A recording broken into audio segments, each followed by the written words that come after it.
In this lecture, we'll start talking about the Arduino toolchain, meaning the sequence of commands and code that has to get executed in order to run your code on the Arduino. So that means basically after you've written your code, what happens to get that thing set up to actually execute on the Arduino.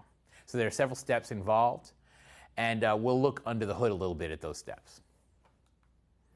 So here's a picture of what happens when you do verify and upload. On the IDE, you type in your code, and you click verify to compile that code, or you click upload to upload that code. And this is a picture of the steps involved inside that process. So you can see at the left side, you got code. So this can be one code file or many code files that you start with. We're just doing one code, but you can have as many as you want. Now first, those code files are all combined and transformed. So there's this pre-processing step right there that we're labeling combine and transform. Then the whole thing gets compiled.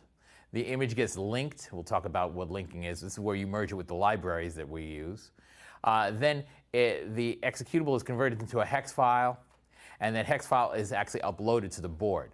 So those steps, if you look at those, the steps I have in blue, the first steps, combine and transform, compile, link, hex file creation. Those steps are what happen when you verify. When you click the verify button inside the IDE, those steps are what occur. Remember, verify, it does the compile and all the rest of the process, but it does not upload to the board. So uploading to the board happens when you click upload. When you click upload, it does everything. It does the compile steps, and then it takes the file and actually uploads it to the board. So remember, uploading to the board means actually taking that code, the executable code, and programming it into the flash on that Arduino so that it can start executing. So when you click upload, all these steps happen. The code gets uploaded to the board. And then as soon as it gets uploaded, which might take, say 5 seconds, whatever it takes, as soon as it gets uploaded to the board, it starts executing right there on your Arduino. So let's look at the first step. The combine and transform step is really a pre-processing step. So all the program files are combined into one big file. Now, this is assuming you wrote more than one program file. If you have multiple C files or C++ files, sketches rather, that you want to combine into one big file, you can combine them into one. Also, theoretically, if you wanted to, you could write assembly code and combine it at this stage too, although we're not doing that, but that is actually possible to do. So they can get combined into one big source code file. Now, a hash include is added to reference the Arduino libraries. So what this means is that, remember that in addition to our code, the code that you write, the user code, there are all these libraries, these Arduino libraries that we're using inside our code, we're referencing.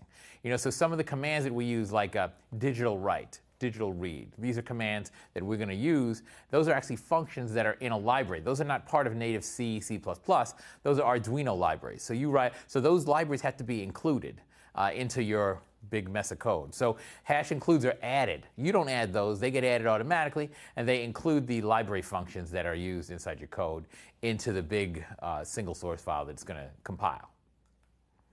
Also, function prototypes are added. Now, we haven't covered function prototypes, but we don't need to, because in Arduino programming, the user doesn't have to deal with them directly.